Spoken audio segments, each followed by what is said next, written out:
I rent a top-floor apartment in a building old enough to have secrets. Warped floorboards, windows that don't quite latch, and walls thick with layers of paint covering God knows what. I didn't expect this to be behind them. I was removing a loose panel in my living room, planning to run Ethernet cable, when something shifted inside the cavity wedged deep between the studs. I pulled it free expecting a nest, or maybe someone's forgotten stash. Instead, I found a journal. Plain brown cover, worn edges, no name. But the moment I opened it, I felt my stomach drop, because the first entry was dated 5 weeks before I moved in, and it described me. Not vaguely, not generically. It mentioned my job, my car, my stupid habit of tapping my keys against my thigh when I'm thinking. Stuff no one could know unless they followed me around. Except, I didn't live here then. I'd never even seen the building before my tour. I flipped through the pages faster. Entry 1. He parks facing west. Always west. He doesn't realize it yet. Entry 4. He checks the mailbox twice, even though he knows it's empty. Entry 7. He has trouble sleeping in new places. He'll pretend he doesn't. All of it true. All of it written before I ever signed a lease. My hands shook as I kept going. The author wrote like an observer, a watcher, someone narrating a documentary about my life in eerie, intimate detail. Daily routines, food preferences, exact phrases I mutter under my breath when annoyed. My stomach turned when I reached the first entry dated after I moved in. He won't notice the hallway light outside my door the first few nights. He never does. I froze. The hallway light outside my door? Yeah, it flickers sometimes. I noticed it, sure, but I ignored it because old buildings have crappy wiring. I figured it was nothing, but this journal said otherwise. I flipped further.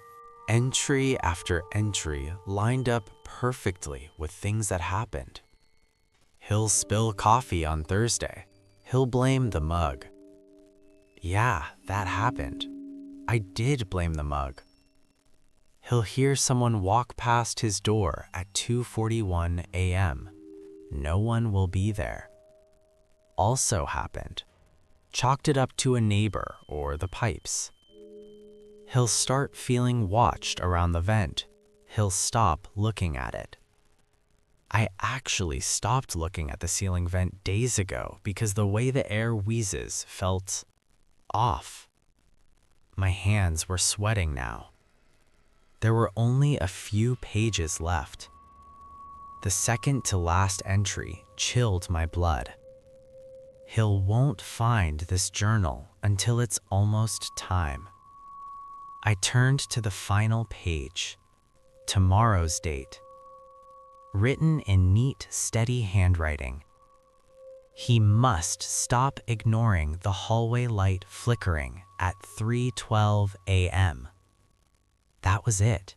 No explanation, no warning, no context. Just that. 3:12 a.m. I glanced at the clock on my microwave. 2:58 a.m. My pulse spiked. I didn't want to look at the hallway. I really didn't. But I walked to my apartment door anyway, journal clutched in my hand. I peered through the peephole. The hallway was empty, silent, still. I waited. 2:59 a.m., 3:05 a.m., 3:10 a.m. My breath slowed.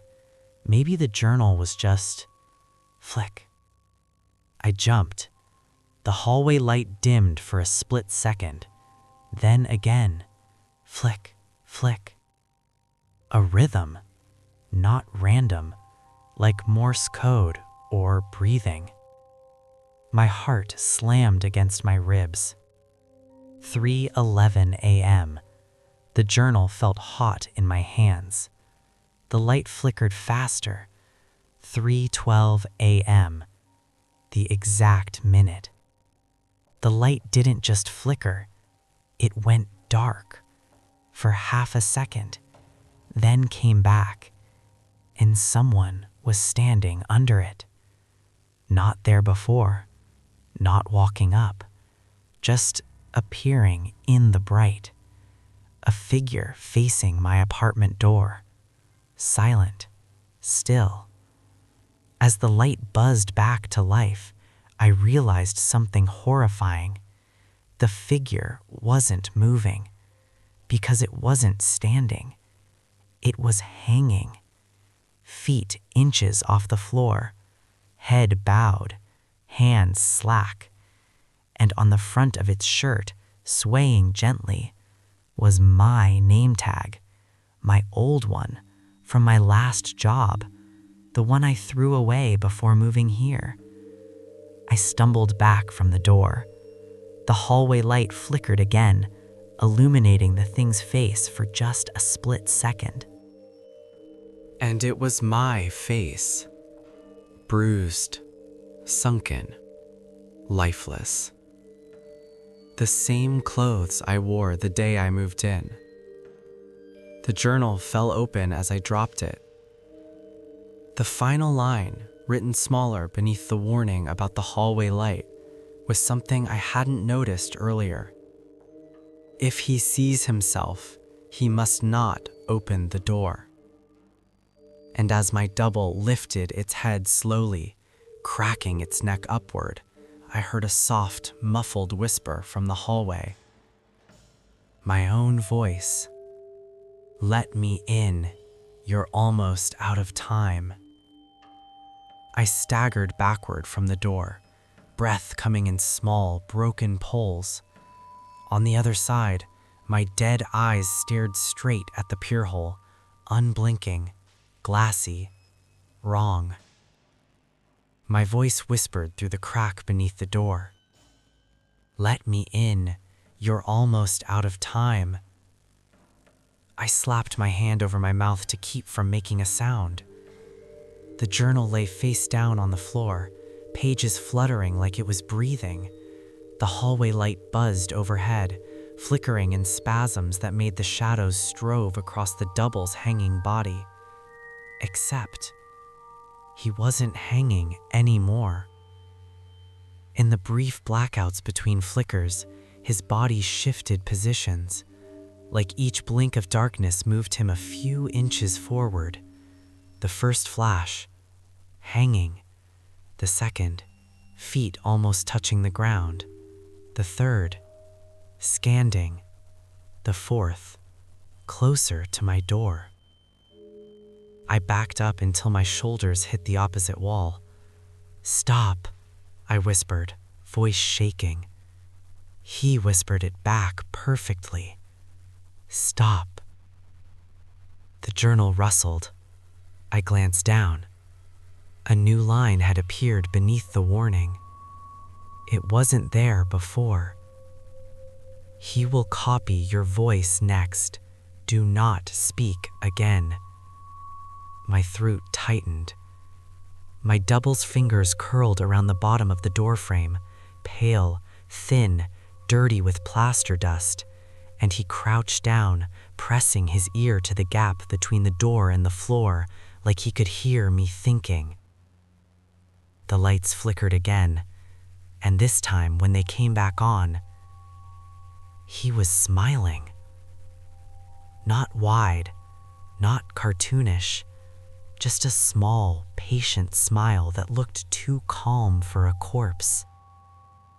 Scratch, scratch, scratch. His fingernail dragged along the wood of my door, slow and deliberate. The sound vibrated inside my skull. Another flicker. Now he was kneeling. Another. Now he was lowering his face to the floor. Until one eye, my own eye, stared directly through the crack. "I know you're home."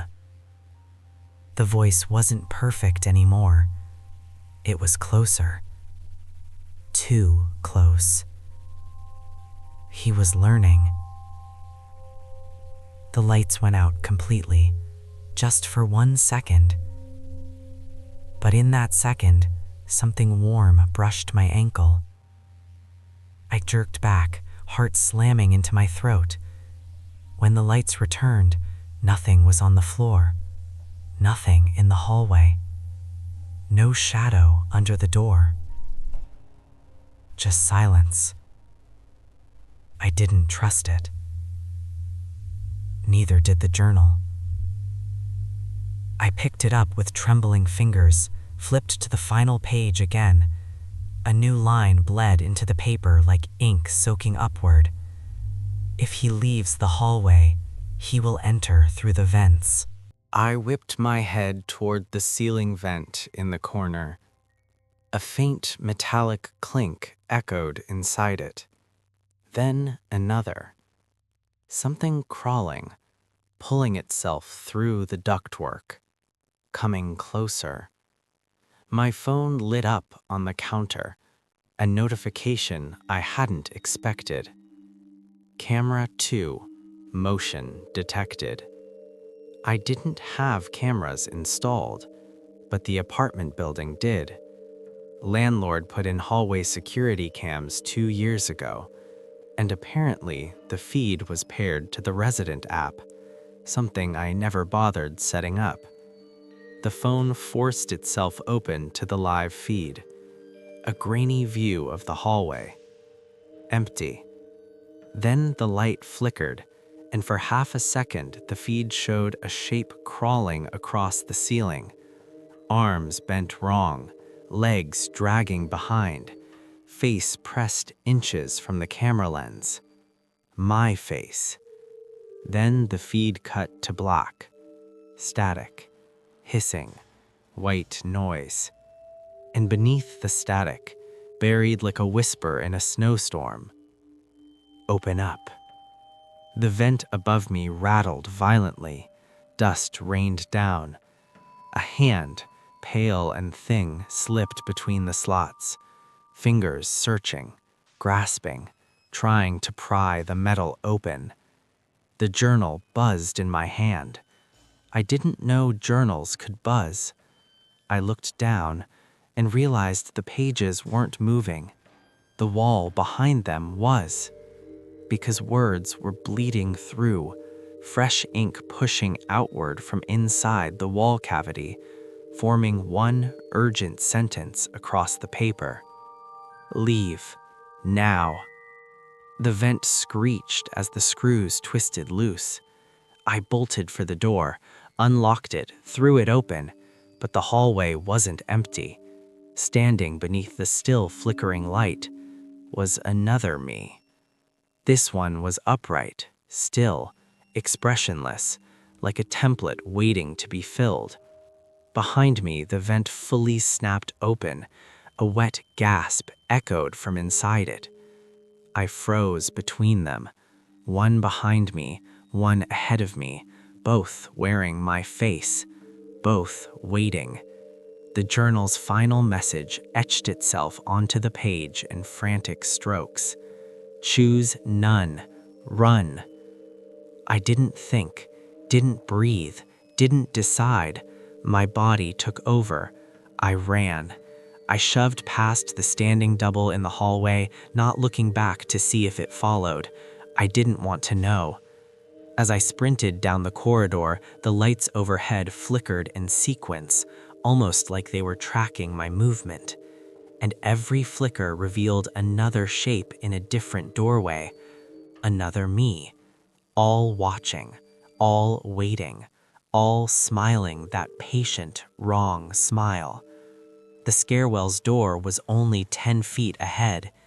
8, 6. I grabbed the handle, and someone behind me whispered, perfectly calm, "Tomorrow's entry starts with you opening that door." I jumped backward like I'd been electrocuted. The voice wasn't mine. It wasn't one of the doubles. It came from someone I hadn't heard yet. I turned slowly. A figure stood halfway down the hall, not a duplicate, not a copy, someone else entirely. A tall silhouette holding a pen I recognized, because it had the same brown smudges as the journal. The writer, the one who'd been describing my life.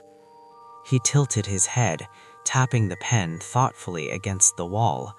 Then he said, "You're not following the script."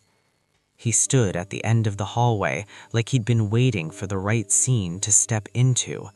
Tall, still, pen in hand, head tilted at an unnatural angle, studying me the way a director studies an actor missing his cues. My double hovered behind me near the door. Another version of me peered from a cracked doorway. Something with my hands was still prying open the vent. But the writer, he didn't look like me. He looked like someone who'd never been human in the first place. His silhouette twitched slightly, like the edges of him were still deciding what shape he should take. His face was soft but wrong, too symmetrical, too smooth, too practiced. The pen in his hand scraped across the wall, and fresh ink bled from the drywall in long, slow lines. "You're not following the script," he repeated, voice calm and patient, like a teacher telling a child to sit down. I took a shaky step backward. I don't want to be part of your script." He smiled, small, thin, amused. "That isn't your decision." A page inside the journal fluttered violently, slapping against my wrist as if someone had flipped it. A new line appeared across the paper, written in the same neat hand. "He tells me he doesn't want to be part of the script." I froze. The writer's eyes flicked toward the journal. "See?" he whispered. "You said it, and now it's true." My throat tightened. "Why me?" He smiled a little wider. "Because you moved into the vacancy." "What vacancy?" The smile widened too far. "The vacancy you left." My pulse slammed into my ears. "No," I whispered. "I didn't leave anything. I just moved in. I'm me." He tapped the pen against the wall thoughtfully. "Are you sure?" The hallway light flickered. All the doubles, every version of me scattered along the corridor, blinked at the exact same moment, like they understood something I didn't, like they'd known the truth long before I found the journal. Behind me, the vent creature whispered in my voice, "Are you sure?" I stumbled backward until my spine hit the stairwell door, shaking so hard the metal rattled. "This isn't real," I muttered. This is some kind of..." The writer cut me off with one quiet sentence. "You don't remember your last night here, do you?" I froze. "What?" He stepped closer, slow, measured, like he was giving me time to catch up. He said, "You think you moved in 5 weeks ago, but you didn't." My blood went cold. "You lived here before, months before." "No," I whispered. You left and you shouldn't have. A small shrug. You were never supposed to. The doubles nodded in eerie unison, every single one of them wearing that patient, inevitable smile. And when someone leaves before their part is finished, we have to replace them. My breath caught. Replace? Replace with what? My voice cracked. Why write it all down? He tilted his head again. Because the script is what makes reality hold still. It keeps everyone in place. It keeps the building steady. It keeps you consistent. He paused, then smiled again. And because you don't remember what you did before you left. I shook my head violently. I didn't live here. I didn't forget anything. I moved here in August. I signed a lease. I have paperwork. Yes, he said. We wrote those for you. My vision blurred. He turned the pen upside down, letting the ink drip like black tears onto the hallway floor. There are many versions of you. Only one belongs here. Only one survives the rewrite. He stepped aside and gestured toward the stairwell door behind me. Open it. I didn't move. You wrote that I'd open it, didn't you? He topped the pen twice against the wall, and the hallway light shut off. Not flickered, shut off. Pitch black. Except for one thing. A glowing line of text slowly appearing on the journal's page, word by word, forming itself in the darkness. He opens the door. I choked on a breath. No, I haven't. The line finished itself. He opens the door because he remembers what's waiting on the stairs. My knees buckled. I didn't remember the stairs. I didn't remember anything before moving in. My brain screamed at me to run, to hide, but my hand reached the stairwell handle anyway. Not because I wanted to, because something in me remembered, and whatever it remembered terrified me. I pushed the door open. It swung wide with a slow, aching creak. Inside the stairwell, illuminated by a single broken emergency bulb, stood another me, but not like the others. This one wasn't smiling. This one wasn't watching. This one was waiting, shaking, terrified, covered in dust and plaster, clothes torn, a version of me that looked like he'd been trapped inside these walls for months. His eyes locked on mine, and he whispered, hoarse and desperate, "Please don't let them finish writing me." Behind me, the writer's voice echoed down the hall. "Now choose. Only one of you gets to stay real." The stairwell air hit my face like cold storage. The version of me standing inside it trembled so violently his teeth clicked. He wasn't like the hallway copies, not smooth, not perfect, not smiling. He looked real, too real. Skin scraped raw, clothes torn, eyes wild with weeks of terror. When he saw me, his breath shuddered. Relief, fear, recognition. "Please," he whispered again, voice barely holding shape. "Don't let them finish writing me." Behind me, the writer's calm voice sliced through my skull. "Step inside, both of you." My double, this ragged, shaking version of me, backed up into the stairs. "No, don't listen to him." He pointed at the journal in my hand. "You know what they're doing. You saw it." I swallowed hard. "I don't understand any of this." "Yes, you do," he said. "You feel it. They're overwriting us, replacing us. They need a version of you that fits." "They?" I asked. He shook his head fast, panicked. No, don't use that word. Don't acknowledge them as separate. That helps them pick who's disposable." The writer chuckled softly behind me. "Ah, he remembers more than I expected." I didn't dare turn around. The journal trembled in my hands, the pages fluttering as if blown by breath I couldn't feel.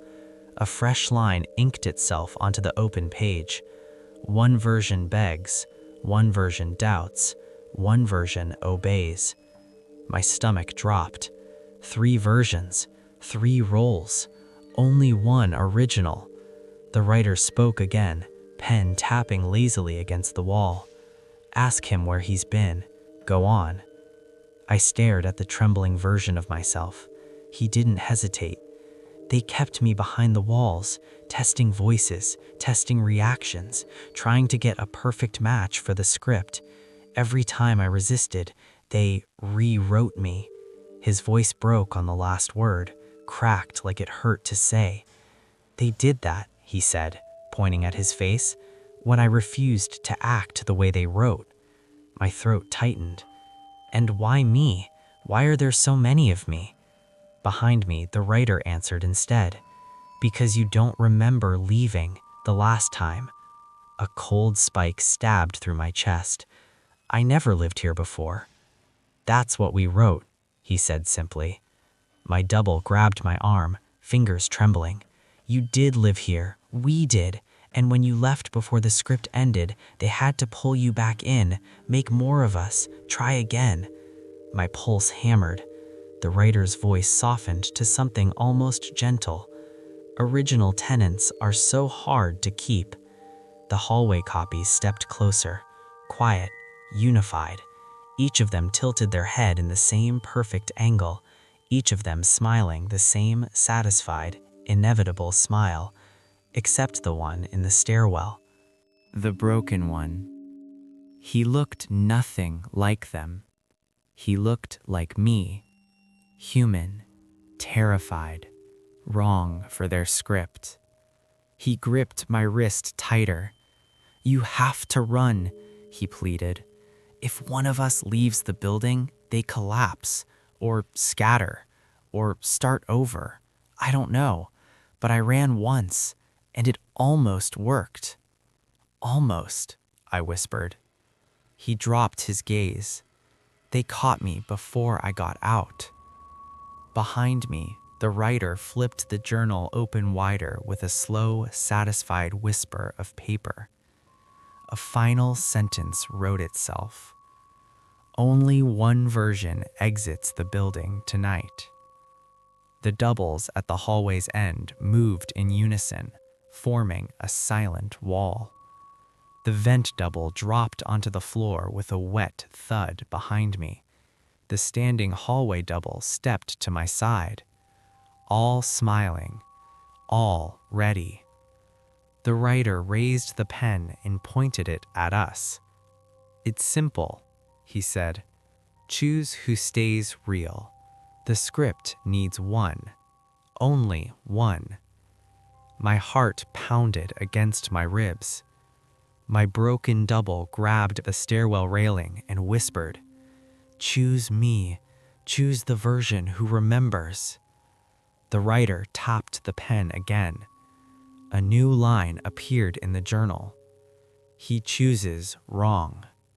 I felt a snap inside my head, a recoil, a rebellion, like my mind slammed the brakes on a destiny someone else was driving. No, I whispered. The writer paused.